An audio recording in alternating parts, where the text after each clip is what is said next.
Magandang po ito ang special coverage ng IBC News Team para sa ika-4 na State of the Nation address si Pangulong Benigno Aquino III. Ako po si Zarina de Suegro. Makakasama niyo po kami sa loob ng isang oras upang himayin ang mga bagong pangako ng administrasyon para sa mga Pilipino. Ako po si Jeffy Zaire.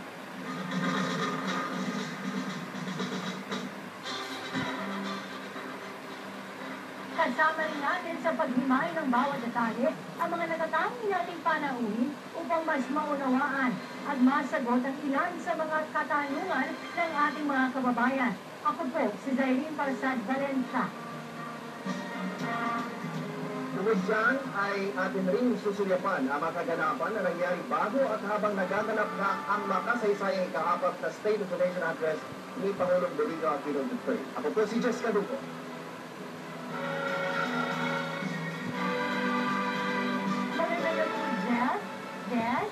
Zarina, alam niyo sa paunang panalita ng ating Pangulo ay binati niya at nagbigay-pugay siya sa ating mga namumuno at nanungkulan sa ating pamahalaan. At syempre, hindi po magpapahuli ang boss ng ating Pangulo, ang isang bayan ng Pilipino, kaya napakaraming tumutok. Jeffrey, marami ang sumubaybay, marami ang nakinig, at marami din ang nanood sa ika-4 na State of the Nation address ng ating Pangulo, Pangulong Benigno Aquino III. At dahil dito, malalaman ng ating sambayan ng Pilipino kung ang mga nasabi at naipahayag ng ating Pangulo sa kanyang ikatungsonan noong nakaraan ay naisakatuparan ba?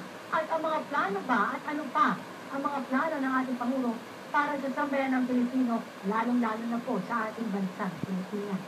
Mga Gansay, at kung ating naihahambing ang State of the Nation address ni Pangulong Aquino kung ikumpara doon sa mga nakalipas na tatlong zona, ito ay mas pinakamahaba na so far. Tama, inabot 1 hour and 45 minutes. At dito nga nasulyapan natin ang pinakadetalye na halos isa-isa at hinimay-himay ng ating Pangulo, yung kanyang mga achievement sa lahat ng sektor para mapaunlad ang ating pamumuhay, lalo-lalo na sa lahat ng antas na level ng uri ng tao. Ang mga Dendes na nabanggit ko, napaka-mahaba pero komprehensibo. Isa-isang tinalakay ng Pangulo yung kanyang unang naipangako at nabanggit ng kanyang tatlong zona yung kanyang report sa kanyang mga boss. Importante dito, nabanggit niya sa simula pa lang.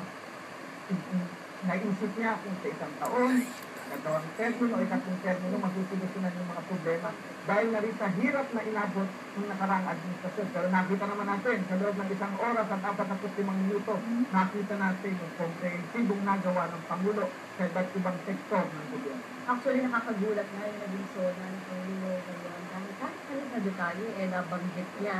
Yung mga digits, napakalaki po. Kung kayo po ay nakinig talaga sa 1 hour 45 minutes ng zona ng Pangulo, talagang nagtatalbugan yung numero, lalo sa employment rate, sa edukasyon, sa ating kalikutan. Napakarami.